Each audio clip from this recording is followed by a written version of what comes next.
Buenas tardes, José. Muchísimas gracias por estar aquí. ¿Qué tal, Rodri? ¿Cómo vas? Encantado de saludarte una vez más. Igualmente. Y la verdad que gracias una vez más, aunque te lo repetiré siempre, porque dentro de todas las cosas y proyectos diferentes que tienes, siempre sacas un ratito para poder conversar. Y en este caso, pues un espacio un poco diferente, ¿no? Grabando un poco la conversación, así que muy agradecido. Ya sabes que yo soy más de echar una caña mano a mano, pero cuando no puede ser, la distancia lo impide, pues la tecnología nos permite por lo menos disfrutarlo, sin darnos la mano, pero por lo menos estamos presentes, ¿no? Total. Y esa, la cerveza para la siguiente, cuenta con ella. No, esa no se perdona. Fíjate, primera pregunta que es un poco la más abierta, ¿no? Hay gente que te conoce, gente que todavía no, pero ¿cómo definirías quién es José Anoy, no? Pues sesudo, ¿no? Para empezar, empezar así, empezar fuerte. Yo, la verdad, tú me conoces desde hace años, pero es verdad que me considero un tío normal, ¿no? Hoy en día, siempre cuando te hacen esta pregunta, sí, te preguntas, ¿no? Desde el punto de vista personal, desde el punto de vista profesional, ¿no? Claro, desde el punto de vista personal, soy padre de una maravillosa niña que se llama Laida, marido también de una maravillosa mujer que se llama Eva, que si no, me canea luego de la casa, la hija siempre parece por delante. No, pues es verdad, intenta ser, ¿no? Una buena persona en casa, un buen padre. Y luego, claro, lo intentas equilibrar y intento tener ese triángulo, ¿no? De padre, marido y profesional, ¿no?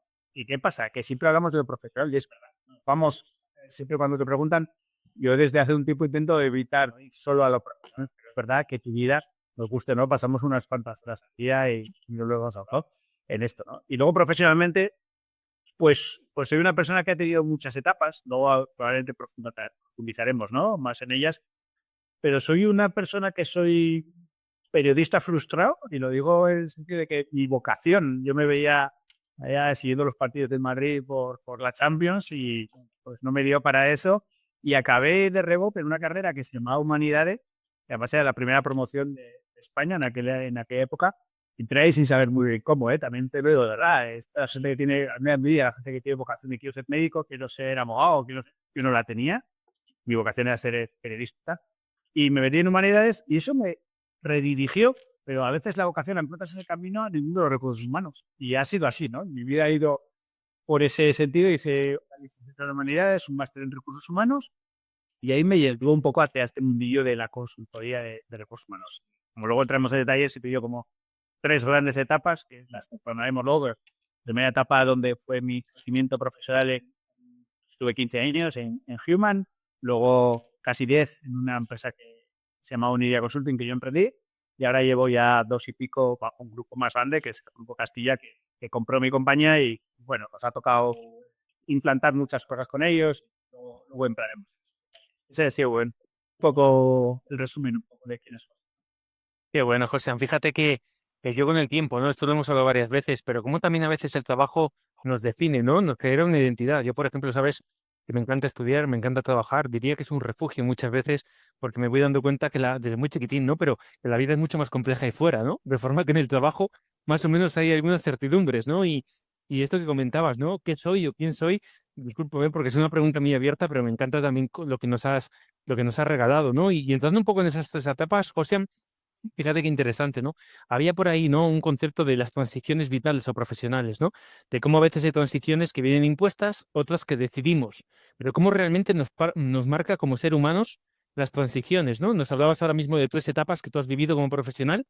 ¿Qué aprendiste en esas transiciones, no? Porque a veces vemos las transiciones como una pérdida, a veces hay una sensación de pérdida, ¿no? A veces, sobre todo cuando vienen impuestas de fuera, ¿no? Pero ahora que ya has sacado esas tres etapas, ¿qué aprendiste en cada etapa? Ahora mirando un poco hacia atrás, ¿no? Estos puntos de Steve Jobs, ¿no? Que dice que la vida se entiende mejor hacia atrás, ¿no? Uniendo puntos. ¿Qué sacarías en conclusión a día de hoy, no? Pues mira, es curioso, ¿no? Eh, Aunque parezca mentira, y yo soy, creo, bastante echado para adelante, pero las transiciones, los hitos puntuales, me han venido y no los he buscado tanto. Es curioso. Bueno, por circunstancias de la vida. Es decir, primero hago la carrera, como te decía, que no esperaba y encuentro un sitio donde no me esperaba estar, pero en el ámbito profesional he tenido esos momentos, ¿no? Entonces, en el primero, cuando yo emprendo, o sea, cuando después de 15 años emprendo, es porque la compañía en la que estoy que en aquel momento había asumido justo a dirección general, entrando en un concurso de acreedores, una etapa súper dura. Nos enfrentamos a un precipicio y al final la empresa entra en liquidación. Y cuando entra en liquidación, llega el momento de esa disyuntiva: ¿qué hago? ¿Sigo trabajando por cuenta ajena o monto mi proyecto? Pero yo siempre lo pienso y lo hago con mi mujer. Ostras, si esa empresa no se hubiera caído, probablemente no hubiera dado nunca ese paso. Entonces, esa transición fue propiciada por un contexto que me llevó a un precipicio, ¿no? Además, este creo que lo representa muy bien, que me asomaba a un sitio y me acuerdo, mira cómo fue. Esto fue la liquidación de la compañía, fue un 8 de julio. Hablas de Pamplona, tú lo sabes, 8 de julio estábamos en San Fermín, en otro, con la mente en otro sitio, y me acuerdo fue recibir la notificación del Cubao de que la empresa ya estaba liquidada, por tanto ya, el precipicio ya era real, y lo primero que hice ese día fue ir a comprarme la vía del Only Planet de Indonesia, una de mis pasiones y en cual también era viajar. Y mucha gente me tildó de loco porque, ¿cómo? O sea, te acaban de despedir, que vas a casa encima con una mano de pie detrás, porque nos íbamos a Fogasa, o sea, no había una indemnización. Y cogimos la vía de Indonesia y nos cogimos un mes la mochila y después a Fermín nos fuimos un mes por ahí. Y entonces cuando ya había barbuntado el proyecto en mi cabeza, a mí llegas a un proceso de liquidación, estaba en una fase, ¿no? No voy a decir que se me ocurrió todo en ese mes, pero me vino bien para decir, venga, va, te han puesto en ese precipicio y ya está. Y ese momento de tiras para adelante. Y de hecho fue al punto de que lo hicimos los dos. Mi mujer trabajaba conmigo, nos conocimos en la empresa anterior y era un momento de riesgo, ¿no? Poner todo tu valor en eso y nos echamos a un precipicio y encima nos pegamos un mes por ahí a gastar dinero con la mochila, ¿no? O sea, fue, pues bueno, ese primer hito vino sin buscarlo y el segundo más fuerte, que ha sido la venta de la compañía al Grupo Castilla hace 2 años y medio casi, pues tampoco fue buscado. No estaba en modo venta.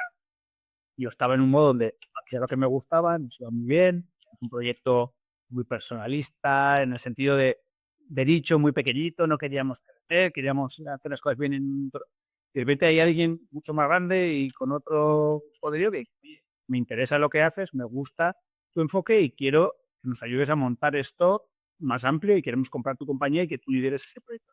Tampoco lo buscas y de repente te pone además una tesitura que yo siempre había dicho 2 cosas.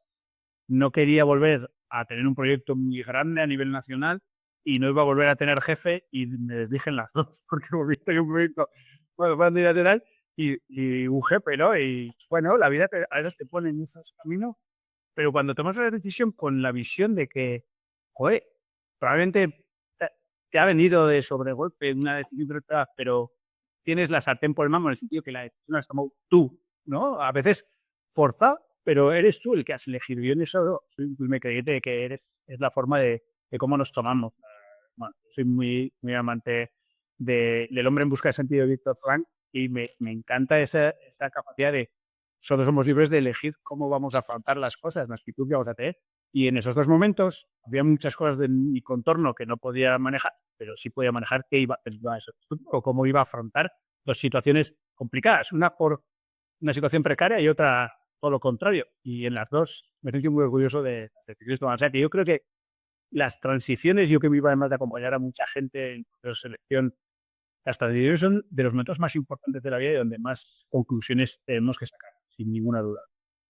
Qué bueno, José. Me encanta, ¿no? El enfoque, primero, ¿no? En cómo tú lo has vivido y lo segundo, porque en parte has acompañado a muchísima gente, ¿no? Y yo también me he sentido muchas veces acompañado por ti, ¿no? Y qué bonito también recorrer un camino, seguir sabiendo que te queda parte del camino y aún así parar y poder acompañar a otros en esos momentos, ¿no?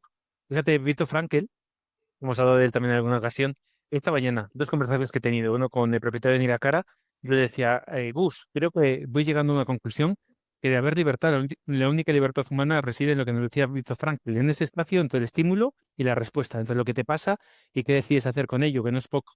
Y otra conversación que tuve después de comer, la persona me decía que la actitud multiplica, ¿no? En base a algo que había hablado con otro compañero de trabajo. Claro, ¿tú crees que al final del día, ¿no? Y sé que es una pregunta bastante compleja, Josian, pero ¿qué es lo que depende de uno?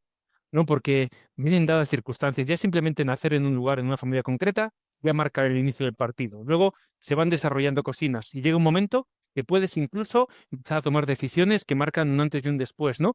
Pero en tu experiencia y sobre todo enfocado mucho a procesos de selección, a cambio vital o profesional, realmente qué es lo que depende de uno hacer, ¿no? Esto es algo que hemos hablado en ocasiones, ¿no? ¿No? Pues ¿Cuál es el círculo ahí de influencia o responsabilidad? lo que más depende es tu actitud de cómo afrontes determinadas cosas. Yo ahora, fíjate, una hija de 8, y mi obsesión es hacerle ver que es una afortunada que está en la cúspide del mundo a todos los, ¿no? O sea, vivimos en el primerísimo mundo y dentro del primerísimo mundo encima somos unos afortunados de tener una calidad de vida brutal. Incluso dentro de esta zona de confort en la que vivimos, pues encima estamos por encima de la media. Y para mí es fundamental construir la cabeza de una persona para que sepa enfrentarse a que tiene un contexto y hay cosas experimentadas y, como lo decías tú, puede haber nacido en África subsahariana y tener unas limitaciones totales, pero la actitud con la que tú afrontas la vida, y eso muchas veces es verdad que el contexto, pues, hombre, es más fácil crearte una actitud positiva en un entorno fácil, bueno, no sé si fácil es la palabra, en un entorno donde te des más oportunidades de ver cosas positivas, donde no las hay. Pero en todo el mundo nos encontramos gente, lo que decía, los viajes, ¿no? Yo siempre con mi mujer envidiábamos mucho la actitud, nos viajamos mucho por el sudeste asiático.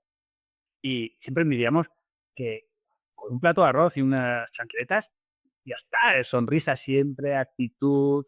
Entonces, es increíble y eso es algo que se respira y se palpa, ¿no? En esos países, en Tailandia, en Vietnam, es increíble y al final creo que solo depende de esto, de cómo uno afronta la vida y es donde más, es el único sitio donde podemos influir, ¿no? De alguna manera, en nuestro contexto hay cosas que no vamos a poder influir.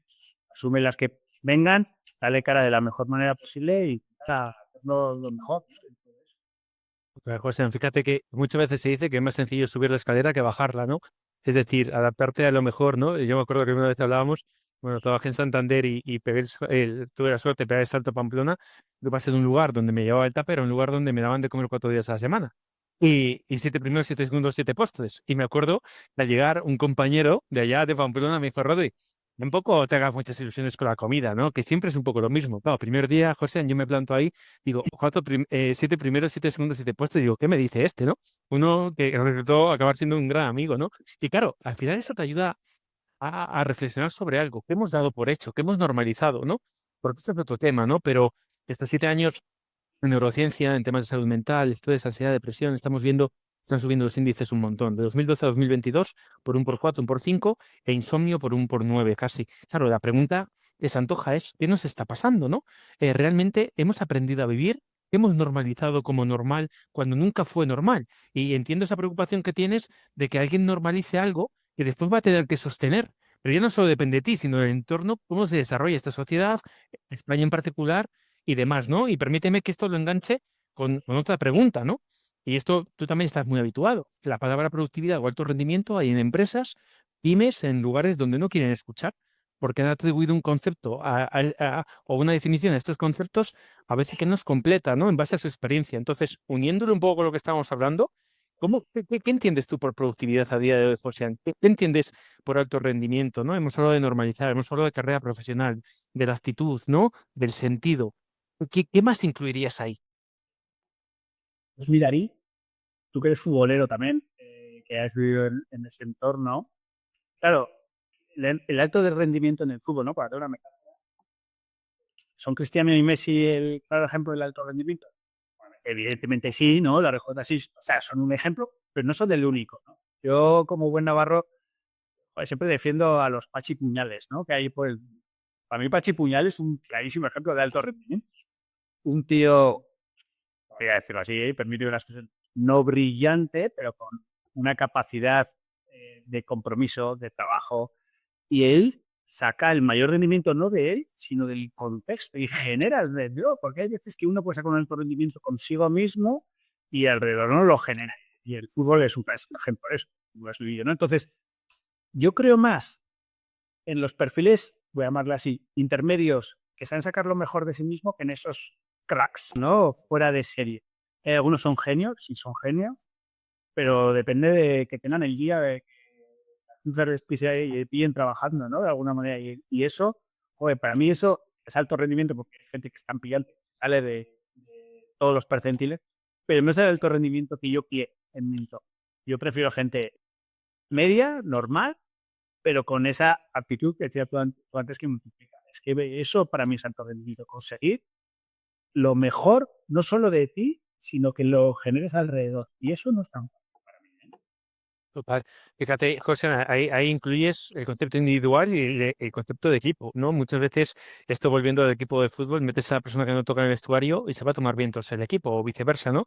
Gente que está haciendo equipo, tomas una mala decisión, sale y realmente después preguntas, ¿qué está pasando en el equipo? Pues bueno, justo la persona que menos igual se le veía era la persona que estaba cohesionando, ¿no? Y fíjate que en este espacio, en varias conversaciones, ha salido algo muy bonito. Es como que cada persona, de ahí un poco la pregunta también en este podcast, ¿no? Que la persona redefina su concepto de alto rendimiento, de productividad, porque esto hace poco me lo decía también otra persona, me dice, Rodri, si el problema que tenemos es que nos comparamos mal, y ya no solo eso, sino que queremos la vida de otra persona, la pregunta es, ¿cuáles son tus dones y talentos y cómo puedes llevar eso a máxima excelencia? ¿No? Y todo el mundo tiene un recorrido en ese alto rendimiento. ¿Qué pasa? Que yo creo que a veces pues ha sido un alto rendimiento sesgado. Mira, José, de esto hablamos un día, ¿no? Un entrenador que tuve yo en el Racing, me acuerdo en División de Honor, esto en doble sesión, en julio, ahí subiendo cuestas del Sardinero, habíamos estado por la mañana en Liengre, esta tarde tocaba allá, pues un par de compañeros empezaron a pasar las canutas, ¿no? Y de hecho vino una ambulancia para a uno de ellos, le pegó un golpe de calor o alguna cosita de estas. Y yo, como no me pude en audiencia y Rodri se mete a mediar, ¿no? Cuando muchas veces debería haber estado calladito, ¿no? Pero fíjate qué regalo me llevé. Le dije al entrenador, digo, si seguimos así, no llegamos a viejos. ¿Sabes lo que me contestó? Me dijo, Rodri, no me pagan para que lleguéis a viejos, me pagan para sacar lo mejor de vosotros este año. Pero fíjate qué bonito a la vez, ¿no? Porque ese concepto de alto rendimiento no tiene en cuenta el medio y largo plazo, no tiene en cuenta la sostenibilidad. Y en alguno de estos podcasts, por ejemplo, con Paula Crespi de waterpolo, ¿no? Olímpica, o algunos de estos perfiles de hockey hierba, acaban este tema. Decían, es que nadie habla de la cara B del alto rendimiento. Gente que rompe, la gente que no llega, ¿no? Y esto lo podemos llevar un trasvase directo al término empresarial. ¿Cuántas veces alguien se deja la vida, literalmente, por un proyecto, por no saber dosificar, ¿no? Y claro, no sé qué te parece esta mirada de un alto rendimiento que incluya el autocuidado, ¿no? Sostenido, entendido como cierto bienestar, que entienda el medio plazo, la sostenibilidad, porque el concepto de productividad y alto rendimiento de alguno de nosotros nos ha llevado a veces a un callejón sin salida. Normal que hay gente que rechace este concepto, ¿no? Sin ninguna duda. Mira, en eso yo creo que es, a ver, los tiempos, gracias a Dios, están cambiando a mejor, ¿no? En ese sentido. Y creo que la gente cada vez ese equilibrio lo busca más, sin ninguna duda. Pero sí es verdad que hay gente que, mira, yo, fíjate cómo son las personas mayores. Y me acuerdo, mi abuela me decía una cosa en muchos años, y fíjate, y lo traigo hoy, en el 2025, que me vale todavía. Cariño, me decía mi abuela, un limón a veces cuando lo exprimes tanto, tanto, tanto, lo dejas ya sin nada de jugo, ¿no? Y es verdad, lo exprimes a veces en el mundo profesional o en el mundo deportivo, me da igual. Exprimimos, intentamos, ese entrenador que quería dejar todo el jugo en un mismo año, igual dejas tan seco el limón que ya nunca más va a dar ni un poquito de jugo. Y eso es muy peligroso, ¿no? Entonces, el equilibrio de eso, mira, el consejo del limón nunca lo había hilado con esto, pero creo que hasta mi abuela era influencer en eso. Buenísimo, buenísimo, buenísimo. Es verdad, pero creo que hoy en día la gente intenta poblar. Sí es verdad que sigue habiendo un perfil ambicioso que quiere conseguir lo que sea a cualquier precio, y eso, bueno, pues a la larga te pasa factura. Y ese equilibrio, sostenibilidad, que son conceptos que antes estaban encima de la mesa del mundo empresarial y gracias a Dios están. Por lo cual, yo creo que poco a poco va calando. Eso es como la lluvia fina, ¿eh? Tiene que ir calando y costará, ¿eh? Porque la cultura empresarial de determinados ámbitos, hay gente que no concibe.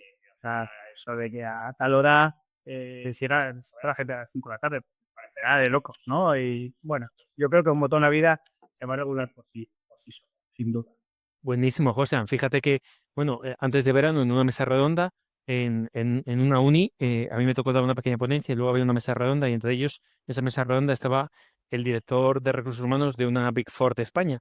Y lo que dijo ahí, y lo digo porque fue público, lo habló con mil y pico personas delante, que si hace 7, 8 años él dice a sus socios que estaban montando un fiestón para 8.000 personas, dando formación de salud mental y de gestión de estrés, el Victus les pegaba a ellos, ¿no?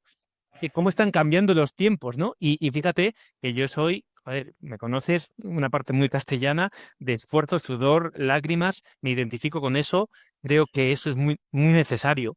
Exacto, es que yo creo que hay que esfuerzo, yo también, o sea, yo con esto lo estoy diciendo. De hecho, mira, hablándote un poco de lo que proyecto en la persona que quiero dejar en este mundo con más criterio que sea mi hija, ¿no? La cultura de esfuerzo para mí es fundamental. O sea, es que creo que no es incompatible con trabajar, con descansar, con saber equilibrar la sostenibilidad, pero el esfuerzo creo que ahora pues esto es como un péndulo también, ¿eh? Igual no estamos pasando de frenada en el otro lado ahora, ¿eh? En algunas cosas. Y eso es peligroso como pasarnos de frenada en que trabajemos de jornadas de sol a sol y no haya fines de semana, o sea, ni tanto ni tan calvo. Por tanto, yo creo que el esfuerzo en sí mismo, vamos, no me iré nunca a decir que eso es malo.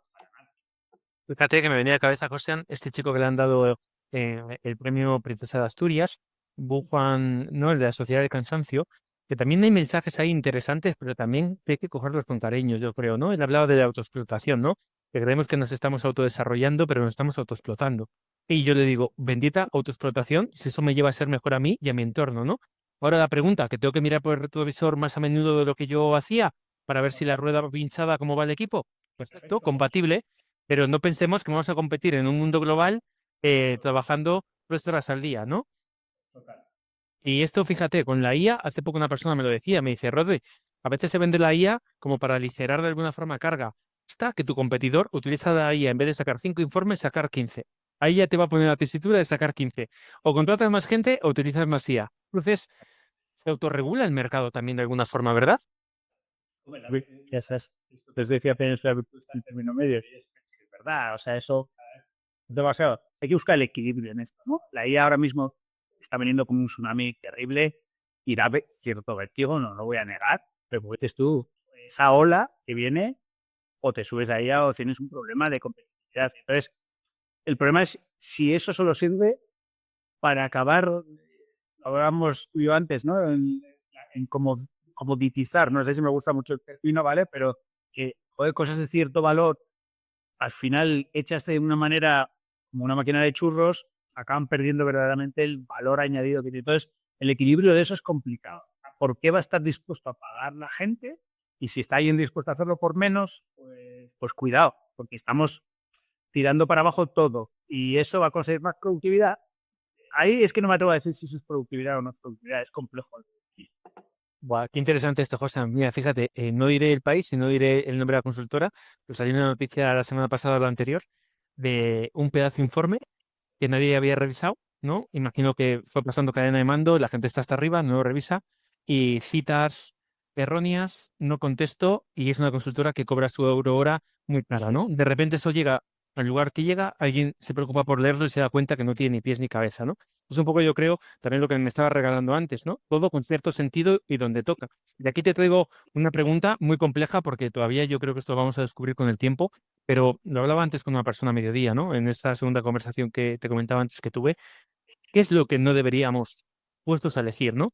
Sustituir del ser humano. ¿Qué es aquello que el ser humano puede aportar que realmente una IA a día de hoy no hace mejor, ¿no? Porque yo algo que me preocupa, y te pongo un poco en contexto, ¿no? Imagínate, en Galicia, estando con algunos clientes en febrero, 2 empresas diferentes me regalaron 2 ejemplos. Una me habló de las Thermomix.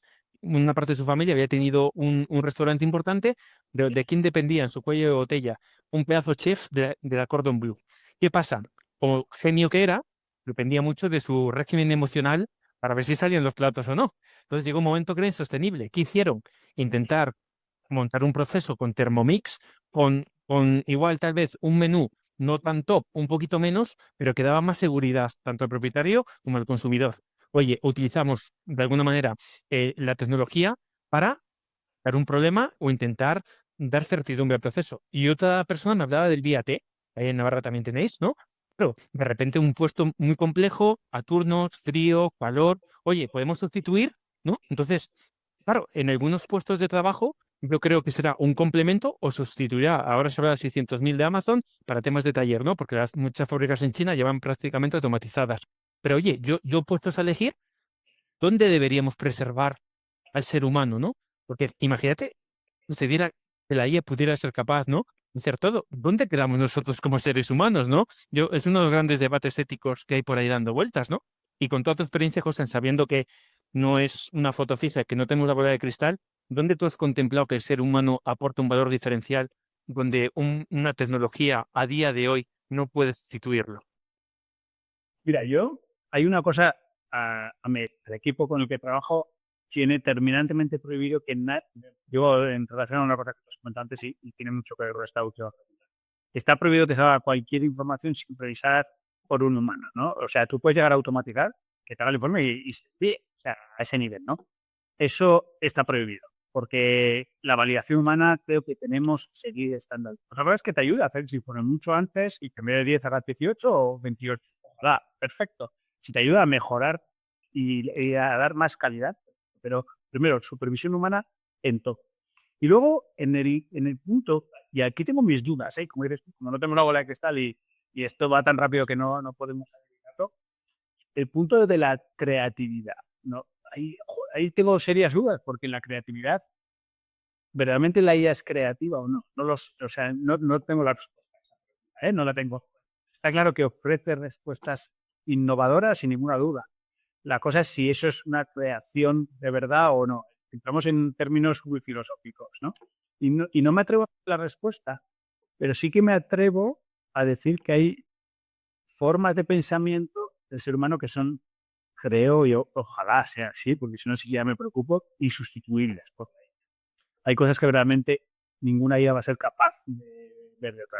Y luego ya, evidentemente, todo, y por supuesto, todos los temas afectivos, ¿no? Que también está empezando a haber una derivada, que ya ves, todos los jóvenes utilizan el ChatGPT de psicólogo. Guau, eso sí que me da vértigo. O sea, porque el tema de la afectividad y tú que vives en este mundo cercano a ahí, a aspectos más emocionales, cuidado que no podemos poner en manos de... Y por mucho conocimiento que hay detrás de eso, ¿eh? No tiene la sensibilidad, si me permite esa palabra, que tiene un humano. Bueno, algunos humanos tampoco tienen sensibilidad y esa sería y otro tema, ¿no? Pero bueno, y el problema lo tiene el humano, pero realmente ahí es los temas afectivos, sensibilidad, etcétera, es donde me da un poco de vértigo. Hasta qué punto puede aportar algo, o puede ser hasta perjudicial, ¿eh? Porque puede coger una derivada que a mí me preocupa. Fíjate que esto no lo están contando, pero ya ha habido casos de alguna persona entrar en bucle y acabar tomando decisiones altamente complejas, ¿no? Y fíjate, yo te cuento una anécdota, hablando un día, preparando una clase sobre motivación y propósito, que la cosa derivó bastante, ¿no? Yo cogí apuntes que yo tengo, yo sigo con mis libros, con mis apuntes, largué todo y le propuse, digo, oye, ¿qué te parece esto, no? Y empezamos a profundizar, me trajo algunos autores nuevos, hicimos un trasvase y al final de la conversación me dijo lo siguiente, José, te entiendo, hermano. Es decir, yo creo que llegado a un punto tiene la capacidad de empatizar, tiene la capacidad de no ser duro si no se lo pides, ¿no? Y esto lo hilo con otro concepto que me ha encantado hace poco, de un compañero de APD que tuvo una conferencia con una persona muy conocida y una cosa que dijo que él me ha trasladado me encantó y fíjate a ver qué te parece.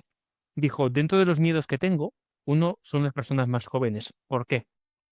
Tienen teletrabajo 2 o 3 días, que también están exigiendo, porque ya que están exigiendo.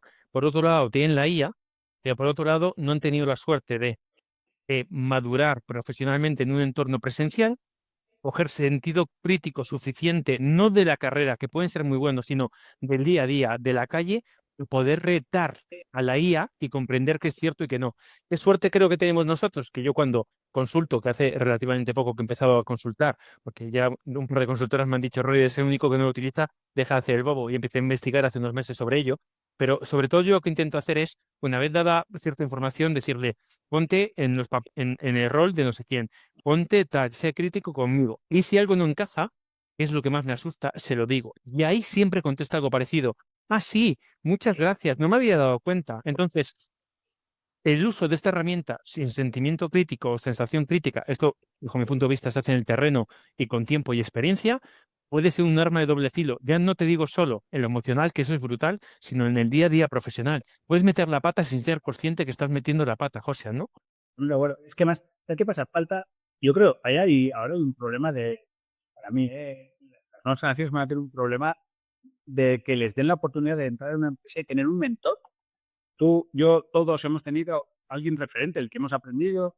Si tú, si el que está encima ya no te necesita un chavala joven, porque le preguntas, el bicho se lo hace todo, ¿no? La idea de turno.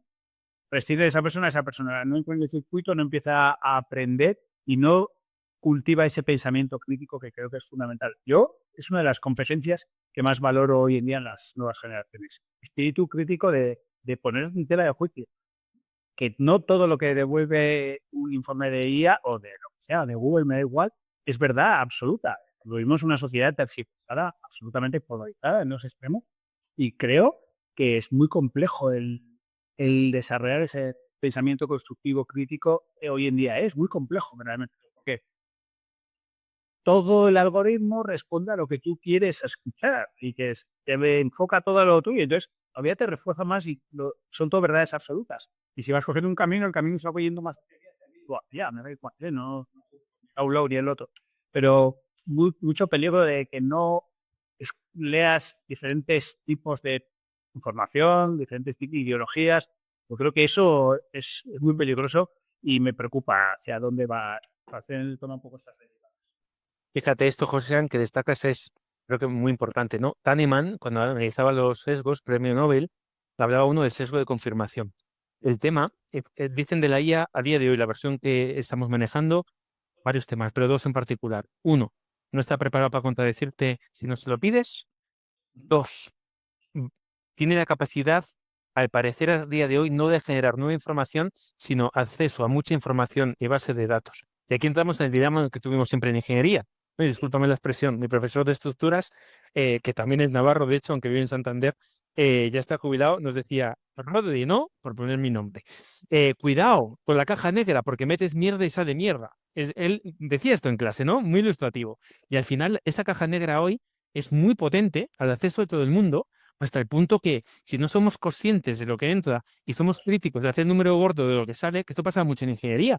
Si incluso yo cuando vivía en ingeniería, a veces heredaba hojas Excel de otros compañeros, pero si no sabías el cálculo, las soluciones, las simplificaciones, podías estar utilizando una hoja para lo que no tocaba. Imagínate ahora, José, a golpe por $20 al mes que cuesta ChatGPT, tienes una bomba de relojería que bien utilizada puede hacer mucho bien, pero mal utilizada, cuidadito porque... Estoy de acuerdo, sí, sí. Yo creo que hay que vigilar. Es verdad que es algo que viene y que no lo vas a pagar, eso está claro.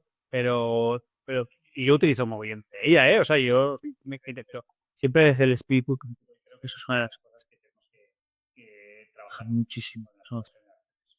Total, total. Fíjate que una imagen que he visto por redes hace poco, de estas graciosas, ¿no?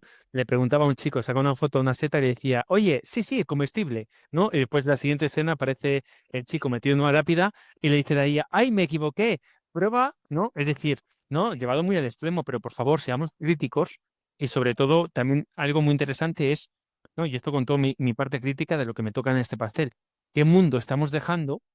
Porque a veces creemos que es más sencillo del que nosotros heredamos, pero yo, cuando me paro a reflexionar, digo, cuidadito, porque tela. Pero fíjate, Rodri, mira, yo hay una cosa en esto, es una frase muy manida, ¿eh? Pero creo que viene. Yo no me preocupo tanto de qué mundo dejamos, porque siempre hay una expresión, ¿qué mundo vamos a dejar a nuestros hijos? ¿No? Yo suelo decir que me preocupo más qué hijos dejamos a este mundo. Porque si dejamos Sí. a este mundo, serán los que cuiden del mundo que venga y lo construirán. ¿No? Quiero decir, ¿me entiendes un poco de esto, no?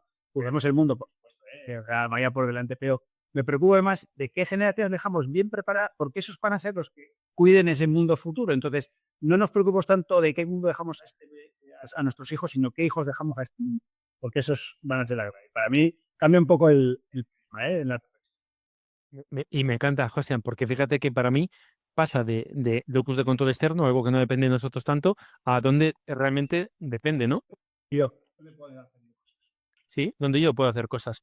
Fíjate que ahora, claro, esta pregunta se va a quedar muy, muy sencillita, pero si tuvieras, y eso es complejo, quedarte con tres factores de alto rendimiento o productividad, si tuvieras, en base a lo que estamos comentando, ¿no?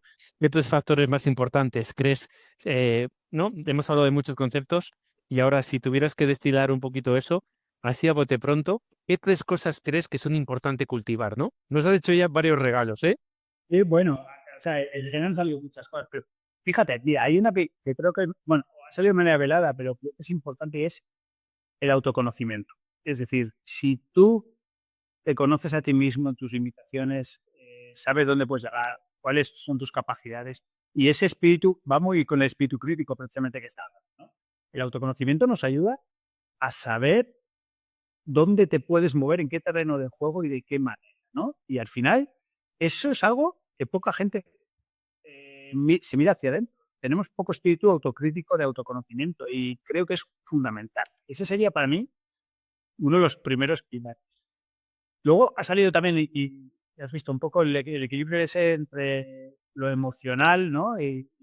Porque fíjate, bueno, ahora se ha puesto ya de moda, se habla siempre de las soft skills, ¿no? Que, no sé, y odio el término soft skills y ahora se ha puesto de moda de llamar las power skills, ¿no? Porque es verdad, pero tiene, tiene un trasfondo muy bonito. El lenguaje es complicado, ¿no? Si no lo sabemos cuidar. Llamar soft skills, las habilidades blandas, a las habilidades que para mí son más importantes en tu desarrollo profesional, me parece injusto. Y por eso darles el nombre de Power Skills, que ahora se ha puesto como muy de moda, bueno, ya sabes que esto, pues bueno, a veces en este mundillo nuestro a veces hay que poner nombres a las cosas, pero está bien. Prefiero que se llamen Power Skill a Soft Skills, ¿no? Y luego la tercera opción, o tercera, y va muy enlazado, es que hagamos cosas para cambiarnos. O sea, que nosotros seamos los que tenemos la palanca al cambio. O sea, que tengamos actitud proactiva para hacer cosas. No somos robots, no somos autómatas. Necesitamos ser nosotros los que le damos al botón del on o el off. Y a veces yo me encuentro mucha gente que igual cumple las anteriores, tiene espíritu autocrítico, tiene sensibilidad, pero no se pone a la acción, ¿vale? Y todo esto sin hacer cosas para que cambien, porque tú puedes hacer mejor el mundo y pensar en cómo cambiar el mundo de lo que quieras. Pero si no das pasos para ello, pues de poco sirve, ¿no? Entonces, todo lo que decimos sin acción no tiene sentido.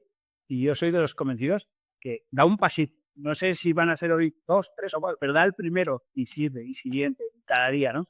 Y entonces, yo creo que eso es fundamental, que tengamos actitud proactiva de hacer cosas, que seamos los impulsores de cambio. Eso es fundamental. Qué bueno, José. Fíjate que algo que te compartía, ¿no? Que te vengo compartiendo estos años y antes de empezar a grabar también comentábamos un cruce de caminos que veo por delante. Era lo que comentas, ¿no? Dar cuenta que uno está ahí, asumir responsabilidad de lo que toca y luego toca pasar a la acción, ¿no? Y quedarte como estás es pasar a la acción. Entonces, fíjate qué interesante y sin entender muy bien lo que hay en el trasfondo o llevándolo al otro punto que comentas, ¿no? ¿Qué tipo de perfil soy y dónde puedo ser útil de verdad? Porque igual no soy un perfil para llevar una empresa y contratar y despedir. Igual no se me da bien, igual no tengo talento y don para hacer eso, pero ese autoconocimiento, como bien comentas, te lleva a entender dónde realmente puede ser útil, ¿no? Ese pensamiento crítico, oye, mis fortalezas y mis debilidades, y eso te va a permitir tomar mejores decisiones, ¿no? Yo creo en el corto, medio y largo plazo. Y fíjate, uniéndolo con otro tema interesante, ¿no? El sentido, el propósito. Antes mencionabas también a Viktor Frankl, ¿no? El hombre en búsqueda de sentido. ¿Qué entiendes por sentido? ¿Qué entiendes por propósito, José? ¿Y cómo crees si esto es importante o no con la productividad, el alto rendimiento y una forma de estar en el mundo, ¿no? Pues mira, ¿sabes lo que pasa? A veces también está de las modas, ¿no? En este mundo nuestro, creo que estamos eh, exprimiendo demasiado la palabra propósito, pero la comparto al 100%. O sea, creo que tenemos que tener un propósito. Y yo lo vivo cuando monté mi proyecto personal, cuando monté mi compañía, que me lo vaya a llamar Oniria, ¿no? Te prestaba un poco los sueños, pero claro, para mí el propósito de la compañía era cómo buscar esos sueños. Nuestro lema, nuestro claim era buscamos tus sueños con los pies en la tierra.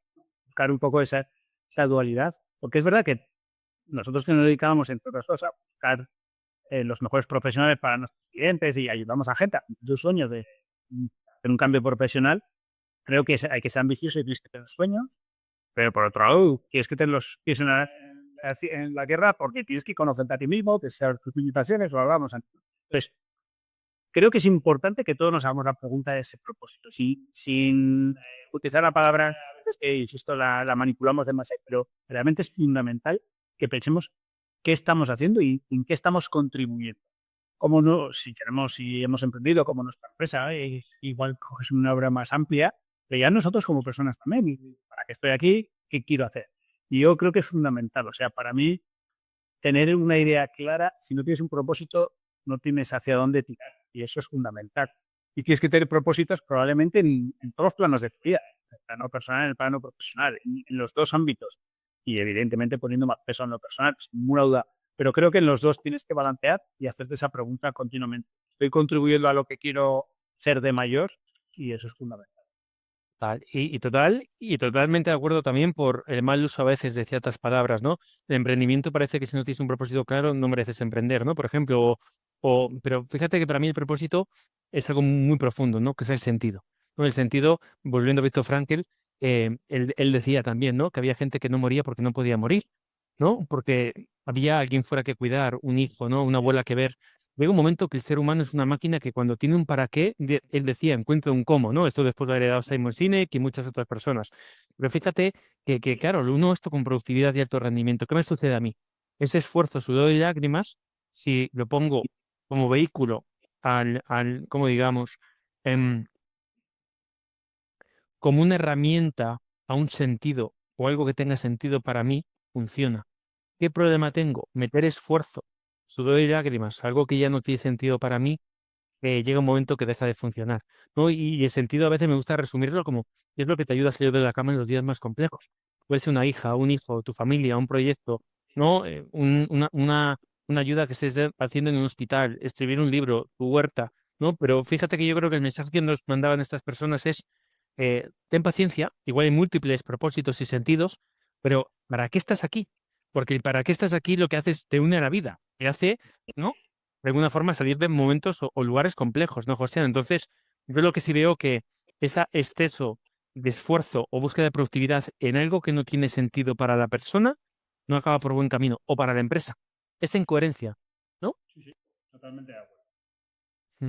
Y fíjate, ahí hay un modelo, se llama Ikigai, es japonés este. En el medio, el Ikigai es, bueno, la razón de ser. Y fíjate que me gusta el modelo. Yo cuando ando un poco perdido, hay cuatro o cinco modelitos que me los pongo encima de la mesa y digo, a ver por dónde empezamos para intentar mapear dónde estás, ¿no? Y es muy sencillito, ¿no? Lo que se te da bien, en lo que eres bueno, lo que te apasiona, lo que el mundo necesita y por lo que están dispuestos a pagarte. Y yo creo que es una cosa muy bonita, como has dicho, es una forma de estar, ¿no? En lo onírico, pero en la tierra. Es decir, oye, una cosa que te apasione, pero mira a ver si te pagan, ¿no? Una cosa que te guste, pero mira a ver si aporta valor al mundo, ¿no? Y fíjate que antes lo has dicho muy bien, yo creo, ¿no, José? Al final es un camino individual, ¿no? Yo me voy dando cuenta también que cada uno tenemos, en cierto modo, nuestro camino. No sé hasta qué punto lo construimos, no lo construimos. Creo que hay un margen de cierto libre albedrío, pero lo que nos regalabas hoy, ¿no? El saber estar, la actitud, ¿no? El esfuerzo cuando toca, ¿no? La amabilidad cuando toca, pues creo que es algo que no sé, que tiene que buscarse un equilibrio constante, poner el servicio. De algo, no sé cómo te va a llegar esto, pero que me repito cada vez más, de ahí por eso he acelerado algunas publicaciones, algunos mini libros y algunas cosas, es que lo que no te das, te lo estás robando a ti, ¿no? Lo que no das fuera, te lo estás robando aquí, a ti, ¿no? A ti y al mundo. Entonces, ostras, entendamos esos dones y talentos que todo el mundo tiene los suyos, ¿no? Creo que de alguna forma crecen en servicio a una obra, a un propósito, algo mayor que tú. Tiene un efecto multiplicador, sin ninguna duda. Y fíjate, las preguntitas que no te quiero robar mucho más tiempo, José, que quedan ya son más sencillas, ¿no? Una tiene que ver con qué proyectos estás participando, dónde te pueden encontrar. Luego hay otra que tiene que ver con si hay alguien que te venga a la cabeza que tal vez le aportaría estar en este tipo de espacio o tiene algo seguro que contar y aportar. No tienes por qué contestarme ahora, hay gente que me lo manda luego después. Y otra es, ¿qué pregunta igual no hemos visitado hoy o te gustaría dejar a otros participantes, ¿no? Una es, ¿en qué proyectos estás participando? ¿No?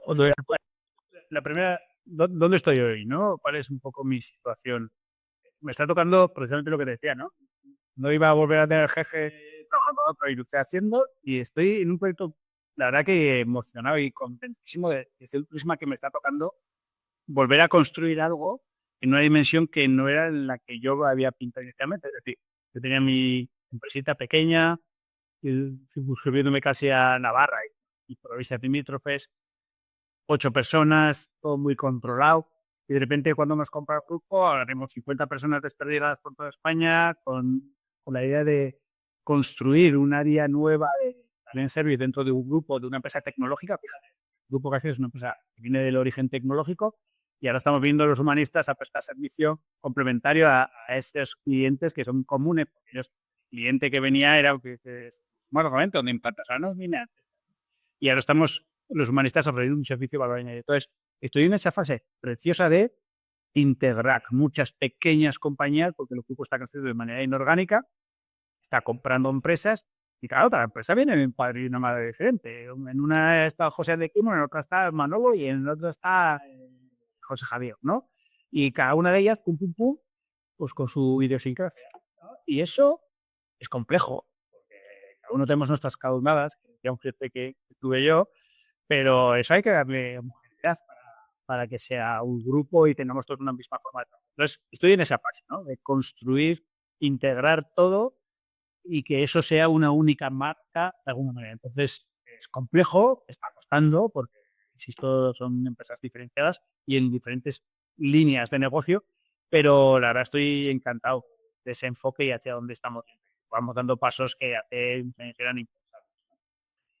Si me pongo a pensar en gente, la verdad que es compleja. O sea, pues mira, me ha dicho, me viene así a la cabeza, ¿eh? Puede tener un programa Pachi Puñal. O sea, con Pachi, no tengo amistad con él, pero he coincidido profesionalmente en alguna cosilla.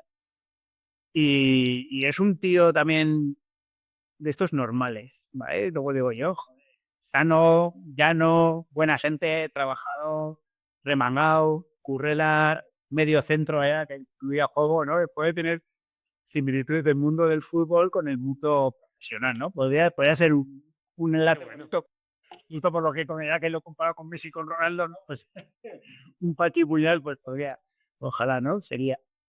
Y preguntas qué haría, pues ahí me pillas ahora con el pie cambiado, ¿no? Pero ya, siguiendo con el ejemplo de Pachi, pues podríamos preguntar, porque él ahora sé que está en un mundo profesional, inició, ¿no? Como muchos futbolistas, en su dinero y claro, ¿dónde está? ¿Cómo pasas desde un punto de vista donde has estado en tu día a día al 120% en un entorno muy exigente, pero poco profesionalizado, entiéndeme, digo en el ámbito del management, digo, me refiero de la empresa, ¿no?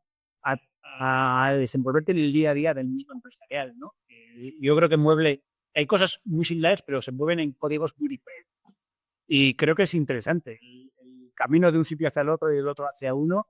El otro día coincidí con una charla aquí, con Juan Carlos Cubeiro, su libro Sensación de Fluidez, que también es uno de los que recomiendo siempre, y él que ha estado asesorando a la selección española y ha vivido un poco en ese plano, podría ser otro estupendo. Juan Carlos tiene una agenda complicada, pero podría ser otro buen compañero de viaje para tu podcast, ¿no?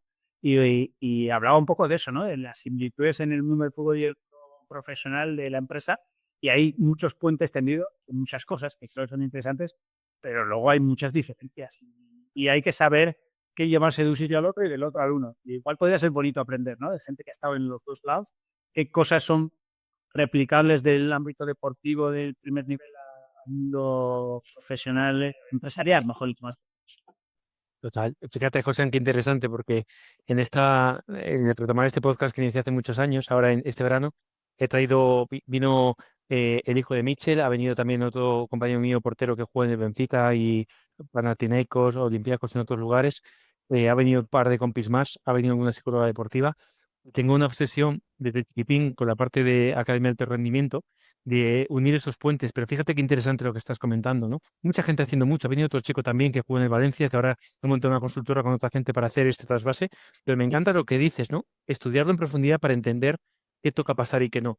Esa una. Y dos, las transiciones. Lo que he vivido con alguna de estas personas de cerca, con un compañero mío que ahora está en Santander o con uno de los porteros, porque tenía la suerte de estar con ellos estos 2, 3 años, ¿no? Conviviendo de una forma más cercana, de ahí viene también la pregunta de transición que te hice antes, porque ellos a veces es a nivel biológico, te para el cuerpo, muchas veces no lo eliges tú. Y como le estará pasando a Rafa Nadal ahora, este sería otro perfil interesante con el que conversar, cómo lo está viviendo él, ¿no? Porque, ostras, ahora te queda otra vida, pero posiblemente una vida muy diferente a la que has vivido hasta ahora, ¿no? Terrible, no, no, tiene que ser. Yo, ese, ese cambio de chip en el proceso de la empresa, tu jubilación la ves venir, ¿no? De alguna manera y con una edad ya que te permite. Claro, tú imagínate jubilarte, porque Rafa Nadal se jubila, digo, de su profesión con 30 y, no sé, 35 años, no sé, ahora mismo, sí, da igual. Y ya está. Y tu vida pasa de 100 a 0 en 2 días. Ese proceso tiene que ser terriblemente complicado. esa otra. Y juntándolo con lo que decías antes de cultura, la cultura de un vestuario, es algo que hablamos alguna vez, lo he ido buscando en empresa estos años y no es lo mismo. Intentas comparar cosas que son diferentes de salida, ¿no? Y fíjate que ahí me acuerdo mucho de una frase de Peter Drucker, que es que la cultura se come la estrategia para desayunar. Tú también lo que estás viviendo ahora con un cúmulo de empresas, de compraventa de empresas, serán muchas culturas que cada una intenta aferrarse a la suya, ¿no? Por sesgos de confirmación, por protección, por supervivencia, cuando realmente todas deberían ir a una directriz general con unas pautas comunes. Imagínate eso, pasar de un vestuario o de un equipo muy cercano, veintitantos años, y verte por la mañana, levantarte por la mañana y decir, ¿y ahora qué hago con mi vida? ¿No? Y es paradójico, porque algunos acaban su carrera profesional con no muchos ahorros, otros tienen la vida más o menos hecha, pero es paradójico como ese concepto se les olvida y realmente empiezan a ver la pérdida. Y ahora, ¿cómo soy útil? Si me llevan pagando no sé cuánto tiempo por esto, no son capaces en esa transición a veces de darse cuenta de lo mucho que pueden aportar, ¿no? Esto, bueno, un poco, el gobierno de Navarra hizo un programa que nosotros colaboramos dando formación, que me pareció súper útil y era para deportistas de primer nivel, pero no los que se han forrado. Joder, el que ha ganado en el fútbol su dinero, pues sí la había fácil. Teníamos ejemplos, me acuerdo. Joseba Fernández, un chico campeón del mundo de patinaje, o sea, que ha estado en el primerísimo nivel, pero ha estado, por buena o mala suerte, en un entorno, en un deporte que no le ha permitido. Entonces, cogió desde pelotario, baloncesto, patinador, judocas, de todo un poco, y gente que ha estado en ese nivel y que ha estado toda la vida, sus 10, 12, 15 años profesionales, dándolo todo por eso, tiene además un espíritu de competitivo, súper trabajadores, tal, y les dio un barniz, 2 años al menos, no sé si continúa ahora mismo, pero durante 2 años un barniz de temas empresariales, cómo emprender, boda, y nosotros participamos en la parte del tipo de habilidades soft power skills. Y la verdad que fue súper chulo, porque de verdad creo que es gente que tiene mucho que contar, que ha aprendido mucho, pero que a veces necesita ese bagaje. Y me parece un programa espectacular y creo que es algo a replicar en otros. Qué guay. Y fíjate, José, que sin saberlo, el año pasado hemos hecho un amago con una escuela de negocio aquí, un par de personas, un chico que juega en el Madrid, este amigo mío que juega en el Atleti y en otros lugares, y habían confiado en mí para llevar la parte de soft o core o power skills, y finalmente no acabo de salir, pero su idea era ayudar a deportistas, artistas a transitar eso que todavía no ven, pero cuando te echa encima es tarde en ocasiones, asesorarte bien, no dar cuenta de esto. Y fíjate algo que he hablado con dos personas solo, si todo va bien, la tercera temporada va a ser solo un especial de porteros. Tengo un proyecto. De la soledad del portero, el último, ¿no? Que falla y ya no hay remedio. Y yo siempre hablo, la metáfora del portero me parece súper bonita y siempre lo he vivido, joder, porque los demás fallan y se nota menos. El portero nota todo, ¿no? Cuando uno falla. El portero es un fenómeno muy digno de analizar. Me parece súper chulo. Yo fíjate que es mi forma también de reconciliarme un poco, ¿no? Porque hace poco también me lo regalaba un amigo, ¿no? Me dice, Rodri, es que sigues actuando como el portero, quítate ya eso, ¿no? Es decir, puede fallar el delantero, el otro, pero tú ya no puedes fallar. La presión que te metes, que vale, que eso te ha definido, ¿no? Pero fíjate que fue muy bonito, en Barcelona hace poco en una formación salió un poco el tema y al final de la formación varias personas dijeron, es que somos porteros, ¿no? Es algo que llega muy bien, ¿no? En una sociedad en la cual el fútbol, pues, oye, como todo, ha hecho bien, a veces no ha hecho tanto bien, pero es algo que llega a mucha gente. Si utilizamos ese vehículo para de alguna forma ofrecer conceptos, ¿no? Más aterrizados, yo creo que podemos hacer mucho bien, ¿no? Porque si te identificas con el fútbol, las core o power o soft skills las vas a coger mejor y ves los fundamentos que necesita cada puesto, ¿no? Entonces hay un proyectito ahí, y ya tengo 3 porteros apuntados, necesito 12, así que ya te contaré porque seguramente que te va a encantar. Me veo, pues mira, yo tengo uno que también ha estado, si ya te puedes en contacto con él, ha estado en semiprofesional, creo que segunda B en ese nivel de categoría y es ahora director de recursos humanos. Es un buen cliente y amigo y me gusta porque tiene prácticamente la visión del portero y ahora director de recursos humanos con esa visión. O sea, que te pongo en contacto con él. Cuenta con ello. Pues gracias, gracias, José. Porque fíjate que tengo ya un librito esbozado de hace muchos años de esa transición, ¿no? O el portero en esas organizaciones. Porque un debate que estoy teniendo también con estos perfiles es qué perfil, como bien decías, ¿no? Formado un poquito en cierto contexto, son súper válidos. Ahora vemos problemas de asentismo, problemas de sacrificio, de esfuerzo, de equipo. Esta gente lo tiene en el ADN. Otra cosa que haya, por supuesto, que prepararles en otra línea. pero son gente que les vas a meter en la empresa y te digo que son capaces de cohesionar cosas que disculpa la expresión, lo han mamado desde pequeños. Y esta es la gran pregunta que les hago a casi todos. ¿Esto naces o te haces? Es decir, ¿es algo que se puede aprender? ¿No? Ujú. Pues no lo sé. No lo sé si la voluntad se puede aprender o si la actitud se puede aprender o moderar, pero esta gente está habituada a vivir semana a semana, partido a partido, sacrificios, esfuerzo, y eso viene enfocado en la empresa de hoy en día. Yo creo que son perfiles muy complementarios a lo que tenemos ya, ¿no? Sí. Sin duda. Me parece un proyecto súper bonito.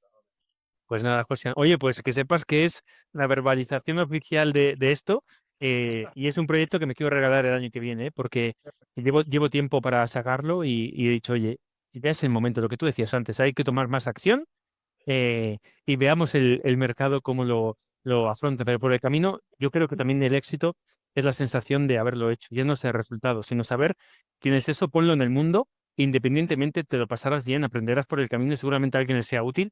Igual ese es el verdadero éxito, ¿no? Totalmente, totalmente. Me parece súper bonito. Pues un abrazo grande, Joséan. Te roba un poquito más tiempo del establecido y un placer volver a hablar y ponerse al día. La cerveza media es garantizada en cuanto esté. Vale. Cuenta con ello. Un abrazo grande. Hasta pronto. Vale.